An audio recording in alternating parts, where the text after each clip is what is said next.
Hello and welcome to The Comic Cave. I'm Ramsey, aka Captain Away, and today I'm looking at the 2017 series, Midnighter and Apollo. Midnighter and Apollo is the direct sequel to the 2016 to 2017 series, Midnighter. Also written by Steve Orlando, though that series' artist, Aiko, has been replaced by Fernando Blanco, a fully worthy replacement. Though both of these titles came out on either side of the DC Rebirth event that rebooted all of DC's titles into a new continuity, it doesn't seem to have actually affected anything in the continuity of this story, so don't let that worry you. I covered that Midnighter series last year, where I also went into Midnighter's backstory and history, so if you really want to watch this video, I highly recommend you watch that one first, but I can give you some quick highlights. He's fueled by ultra-violence and crazy technology, and served as a Batman analog in his original Wildstorm universe, where he had a long-standing relationship with his universe's Superman analog, Apollo. Within the New 52 continuity, the pair had broken up due to Midnighter's fatalism that he gets from the computer in his brain that lets him basically see the future, giving him the ability to win any and all fights. At the end of the previous series, Midnighter and Apollo got back together over the struggle of attempting to defeat the man who turned Midnighter into the $6 Million Man, this mass-murdering psychopath named Henry Bendix. But you know, superheroes aren't ever allowed to be happy, at least not for long, so let's see what further troubles await this destructive duo and take this away.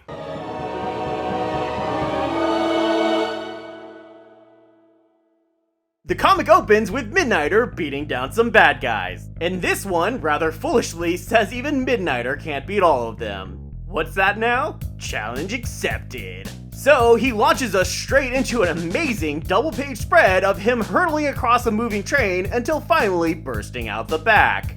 This wannabe half-beard pirate and his crew have apparently kidnapped a bunch of kids and also managed to fool themselves into thinking that it's somehow God's work. Or a God's work, at least. Though it does seem the God train they keep referring to isn't the one Midnighter just spent 3 pages busting his way through, but instead, this monster mamma jam that looks like somebody's really failed attempt at making a transformer. With that train wreck stopped and the children rescued, Apollo and Midnighter go on a bit of a double date with their friends Al and Marina. Al is the owner of the bar Midnighter frequents, and Marina is the lady who used the killing sounds to go on a rampage through an office building in the last series. Both were repeating characters in that series, but I didn't really go into it because, well, it wasn't really important to the story. So just know they were there, I guess. I don't know, what do you want from me? After some nice couples time together, including a little time for Apollo to worry that maybe Midnighter is a bit too killy, M is off on his continuing search for that bastard Henry Bendix. It takes some doing, crisscrossing the globe thanks to his magic door power that lets him teleport wherever he wants to go, but he eventually manages to track the villain down to his bunker hidden deep below the earth. But Bendix isn't caught unprepared. He knew Midnighter had to be hunting for him, and so he had been spending time preparing. This involved making deals with a literal demon, the so-called Lords of the Gun. Yeah. Well, this is after failing to win over a variety of magical-themed actual villains from DC's past, like Faust, which is probably Felix Faust, Rawman, Blackbriar Thorn, and Alakazam? Really? Don't let their names fool you, though. These guys aren't stupid. They all know what messing with Midnighter means for their continued livelihood, so they all alakazam out of there lickety-split. All except for Mauser, who is, as far as I can tell, one of the Lords of the Gun, and originally appeared in a very 90s comic called Hitman, where his only weakness was a gun called the Ace of Winchesters. Yeah, that's right. A demon-killing gun called the Ace of Winchesters. While that may sound like a supernatural reference, I can almost guarantee it's the other way around. After all, Supernatural creator Ben Edlund also created The Tick, because he is clearly a huge comic book fan. And given Supernatural's clearly deliberate references to Preacher, I have little doubt Edlund was also aware of Hitman, another critically acclaimed series, also written by Garth Ennis. Considering himself safe in the knowledge that with the ace gun gone, nobody can kill him, Mauser attacks Apollo's home of Opal City, bringing himself to the attention of the pseudo-sun god. Though it's a little hard to tell what's happening here, it seems one of Mauser's bullets is apparently able to break through Apollo's invincibility, dropping him and dropping his soul apparently straight down to hell. Well, that's bad. Bendix still had more elements to his plan though, and as the inventor of the portal door technology, is able to lock his bunker down so that Midnighter will have to fight his way through a specially created labyrinth of doom in order to get back up to the surface and teleport back to Apollo. The mad scientist taunts Midnighter, saying the hero won't have time to kill Bendix and save Apollo. Midnighter begs to differ though, sending a stapler through Bendix's neck before heading off into the labyrinth. We don't see Bendix die though, so he probably survived somehow, and no matter how good Midnighter is, it seems he was still too late to save Apollo. I gotta mention though, him going through the labyrinth is done in another cool art spread that unfolds as a maze of its own. Serious bonus points on the art in this series, for reals. Unwilling to accept Apollo's death, Midnighter puts him in a sunlight chamber like this is the death in Return of Superman or something, and then heads off to see this guy Extraño. Extraño is the Spanish word for strange, so yeah, you could say this guy is like DC's Hispanic Doctor Strange. But he's also so much more than that, as he was DC's first openly gay superhero. Lots of history in this series. Extraño is also one of the magical entities that refuse to help Bendix take on Midnighter, but apparently he has less qualms about helping Midnighter take on Hell itself. So he helps Midnighter prepare himself and gives him a black candle he can light to transport him wherever he wants to go.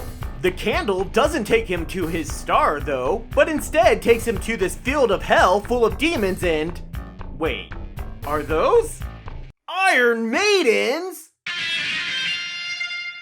Midnighter fights through the horde of demons before getting to Mauser's tacky mansion. Mauser attempts to taunt Midnighter with the broken pieces of the ace, saying he has nothing to fear from anyone with the weapon destroyed. But Midnighter was ready for this and brought one of the Ace of Winchester's bullets that had been kept as a keepsake by the gun's previous owner. Since Midnighter only brought a bullet to a gunfight, unlike Mauser who definitely came prepared, Midnighter literally just throws the bullet at Mauser, which is freaking great. Mauser, of course, just catches the bullet, continuing his weird flexes with bragging about how many bullets he's caught before. But Midnighter actually planned on him doing exactly that and proceeds to headbutt the bullet straight into Mauser's head. This shit is why I love Steve Orlando's Midnighter. Even the representation of the remaining Lords of the Gun are impressed, and when they show up to tell him so, Midnighter grabs them and demands Apollo's location from them. The news isn't good. It seems Apollo has been the private torture toy of big-time demon Neuron, not to be confused with the Green Lantern demon villain Necron. It's totally different. Neuron has been attempting to break Apollo's seemingly endless spirit in various ways, but primarily by making him play a board game? I think you may need to work on your torture tactics there, Hinman. Board games are pretty damn fun. When this unsurprisingly fails to convince Apollo to abandon all hope ye who've entered here already, Apollo comes up with his own plan. If Neuron wants his soul, he can have it. All he has to do to get it is guess the real reason he calls himself Apollo. Neuron says this is all too easy, and that the answer is that, like Lucifer before him, Apollo has suffered the sin of vanity, believing himself to have become worthy of power as great as a god. Apollo takes his time answering if Neuron is correct or not, but it looks like Neuron won the bet, because when Midnighter shows up to Neuron's house, after going through another crazy, dizzying double-page panel layout, we see Neuron keeping a defeated-looking Apollo in the world's largest Erlenmeyer flask. Planning on selling some Eau de Apollo there, Neuron? Midnighter and Neuron's meeting is extremely typical of this series and the last one. Pretty much every time Midnighter meets a villain, it involves a lot of the villain speechifying about how great and unstoppable they are, and Midnighter being like, meh, I'm just gonna punch you a lot. A lot has been said about Midnighter being Wildstorm's Batman, but he really is like an inverse Batman. He's all broody in his personal life and treats being a superhero like it's a damn party. Just look at how much fun he has revealing to Neuron that he brought a friggin' angel with him to fight the demon. Midnighter proceeds to use his angel powers to beat the shit out of Neuron, but as Extraño warned him unleashing these powers would do, it burns him up and he collapses at the end of it all. Apollo, watching this all go down, freaks out enough to break out of his glass cage and fly over to Midnighter in a reverse of the scene we saw earlier. But then he just, turns to dust?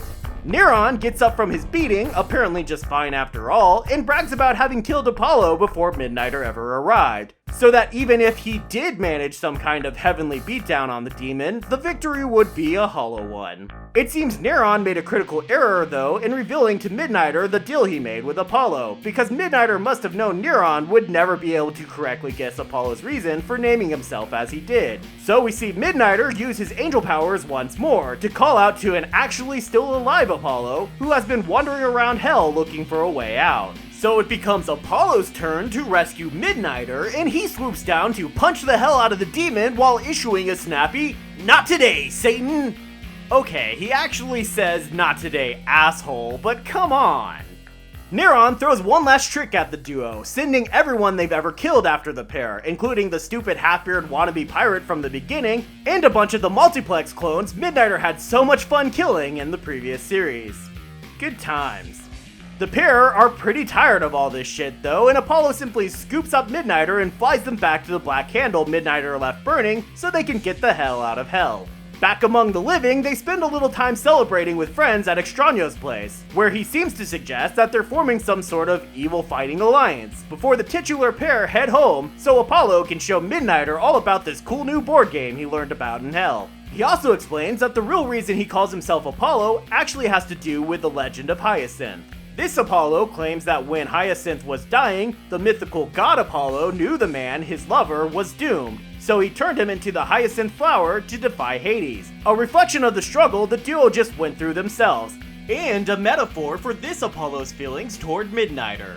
That is to say, his refusal to believe that he won't be able to help Midnighter be something even greater than he already is. And with that, the comic comes to an end, so let's close this door and get to the breakdown.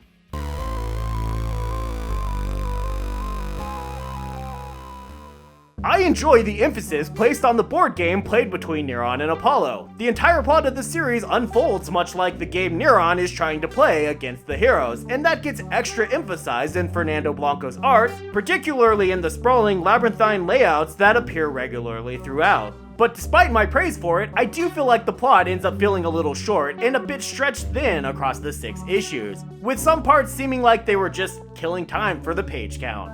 I was really hoping for this story, intended as a 6-issue miniseries, to have a much more focused, less hectic feel than the Midnighter series before this, which was intended as an ongoing series that was cut woefully short. Still, pretty much everything good about that series continues in this one, and I especially feel I should point out how even in 6 issues, the creative team manages to sell a lot to us. Depictions of extreme violence, depressed brooding, powerful love, strong sexuality, villainous bragging, and heroic optimism. A lot of comics tend to pick just one of those and focus on just that to an extreme. So I can't help but praise Orlando's work for managing to break so much to us at once. And I really feel this roundedness is exactly what makes this a great character and a great comic.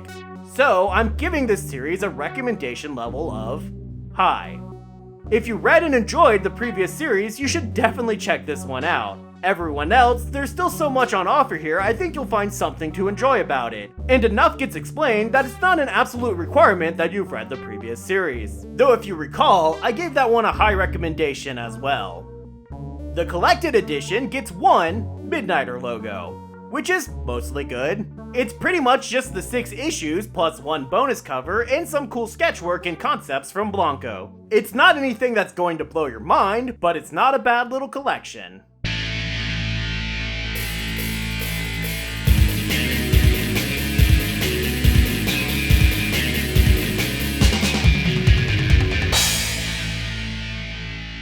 Thanks everybody for watching. I have to admit, with everything going on in the world, it's a little hard to continue to be upbeat and find humor in every situation. But it does help to laugh, and I'm doing my best to help everyone find maybe something that they can use to blow off steam. I hope everyone's staying safe out there, and I hope too to see you next time, right here in the Comic Cave.